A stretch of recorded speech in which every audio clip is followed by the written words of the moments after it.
Alright, here we are in custom packs, and this pack was kind of a mixture of stuff. I wanted to try and incorporate as many units as possible that I don't normally use. And I thought one of the ways to do that potentially was with a Stoat sell.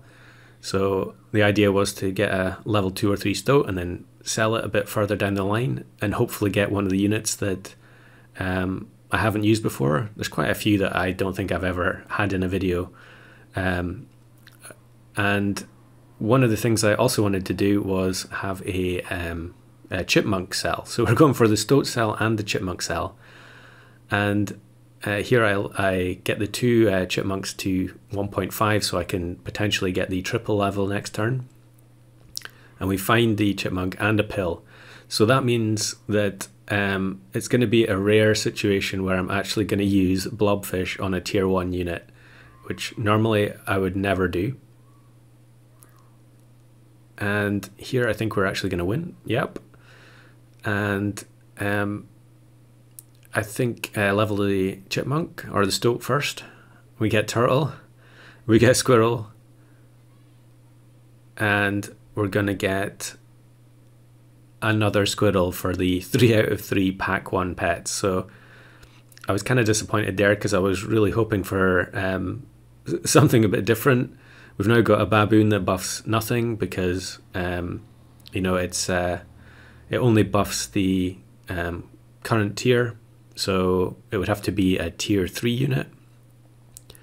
Baboon really don't think it's very good in custom packs. Someone did comment on one of the other videos mentioning, I was talking about how Crocodile is better in pack 1 than in here, and they mentioned that they agree that Baboon is much better in the golden pack than it is in here.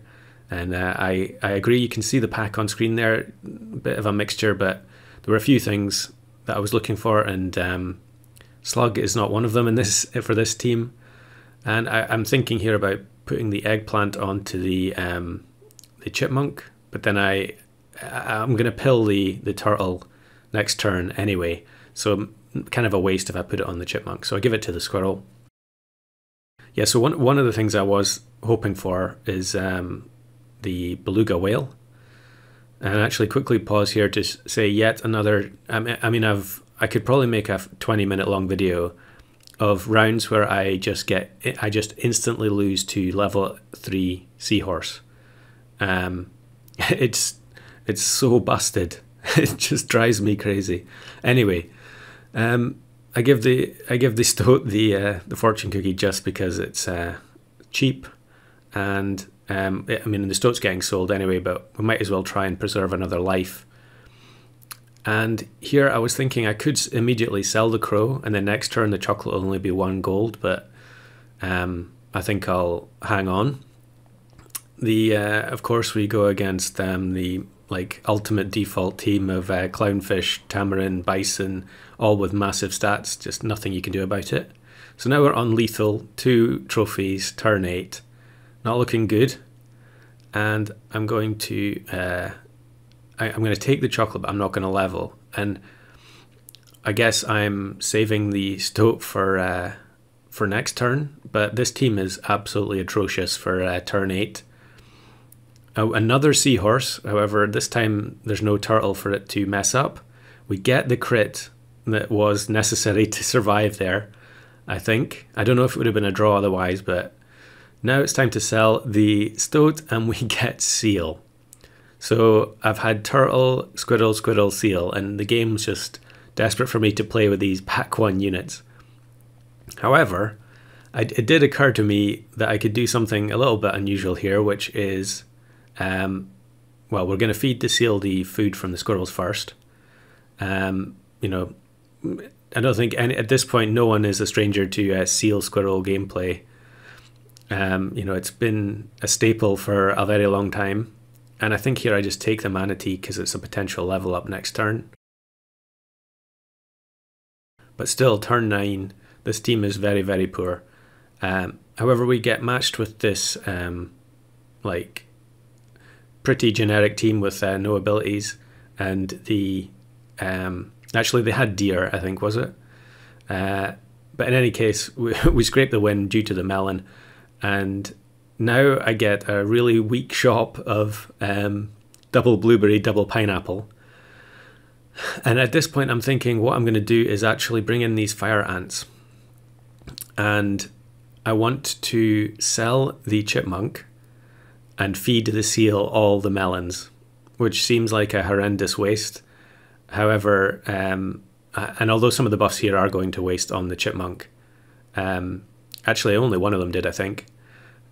I really didn't want to waste the cheap food from the squirrels, so now we're going double fire ant. And this team build actually makes almost no sense whatsoever. But, you know, this is the kind of thing that happens if you play like a sort of, you know, an odd pack where there isn't necessarily any clear direction for synergies and so on. So the problem with going fire ant here, and I was taking it really just to have a unit that I haven't used that much, is that because the seal scaling is so strong, you're going to get to a point where very quickly the fire ant attack buffs are actually completely going to waste. However, here we face a kind of unusual team with swordfish, but the triple scaler, they obviously just haven't got it off the ground quick enough. But because we're getting so much cheap food, the seal scaling is going to go crazy very, very quickly here. And a bit of a misclick there, but we got it in the end. And now, also in this pack, you know, waffle, you can't feed waffle to seal. You just get the invalid target error, the same that you would if you were trying to give chocolate to a level 3 unit. Another team with no equipment at all. All typical units that you would see, but we get away with a win there, and I don't think the fire ant made any difference. That was a very close one as well. So again, we get waffle, which is not great, and lettuce. See, you can see I clicked it just to show that it gets the invalid target error. So not really a pack designed for the food build at all. I was also trying to use some of the food items that I don't use very often. So there's pretzel in there. I don't normally have lettuce either. And here the eggplant, again, is such a good item. It pushes the snake away from the slug, so it doesn't get the triple guaranteed trigger. Chocolate cake, another item I put into the pack that I've hardly used at all, but because we got other cheap equipment, we can just overwrite it straight away. And then we can actually use pita bread instead, which is an awful lot better. But you can see now the problem I was mentioning is that, you know, if a 26 attack fire ant passes attack to the 40 attack squirrel, it's only giving 10. And very soon it's going to be giving almost nothing. Never happy to be matched with this person, because every time I see them they have Highland Cow, Nurse Shark, German Shepherd. This time they only had the Highland Cows, so it wasn't too bad, and our big stats were good enough to get the job done. Just going to keep buying the free food items. The fire ants kind of haven't really, you know, received as many seal buffs as the squirrels have. So giving them the fortune cookie does make sense. You know, they're now over 25 attacks, so if they get a double, it's going to be 50. Because I was using different items, there was no cheese. Obviously, a lot of people take cheese instead of fortune cookie. And I think here, yeah, we're gonna be okay. We're kind of betting everything on their big leopard there. And let's just buy some more free food. It's kind of generic seal gameplay, but you know, what else can you do when you get into this sort of build? There's really no other option. We will take the pretzel though, because all the units are tier 4 or higher, so we're getting the double value. And clearly fortune cookie is better than pineapple for a seal. And another, you know, textbook type of team that you see with both buffalo and jellyfish with 50-50 stats. However, the order there was very nice, and we actually do 100 damage to a 1/1 microbe and get the win. But I've got an extra bonus clip here using the same pack, and this was the same session where I was desperately trying to get something going with Beluga Whale, and it just wasn't happening. and I'm going to get a little bit of unusual matchmaking, or atypical matchmaking. Definitely worth freezing the lettuce there because we have 3 tier 6s. And then I get matched with Haps. And after this, I actually sent him a message saying, you know, this is one of the most disgusting teams I've ever seen you play. You know, you got Muskox, Stego, Monkey, Snake, and Octopus.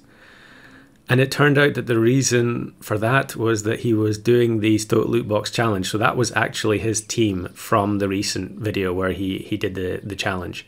So if for some reason you haven't seen that, I'll link that in the description below.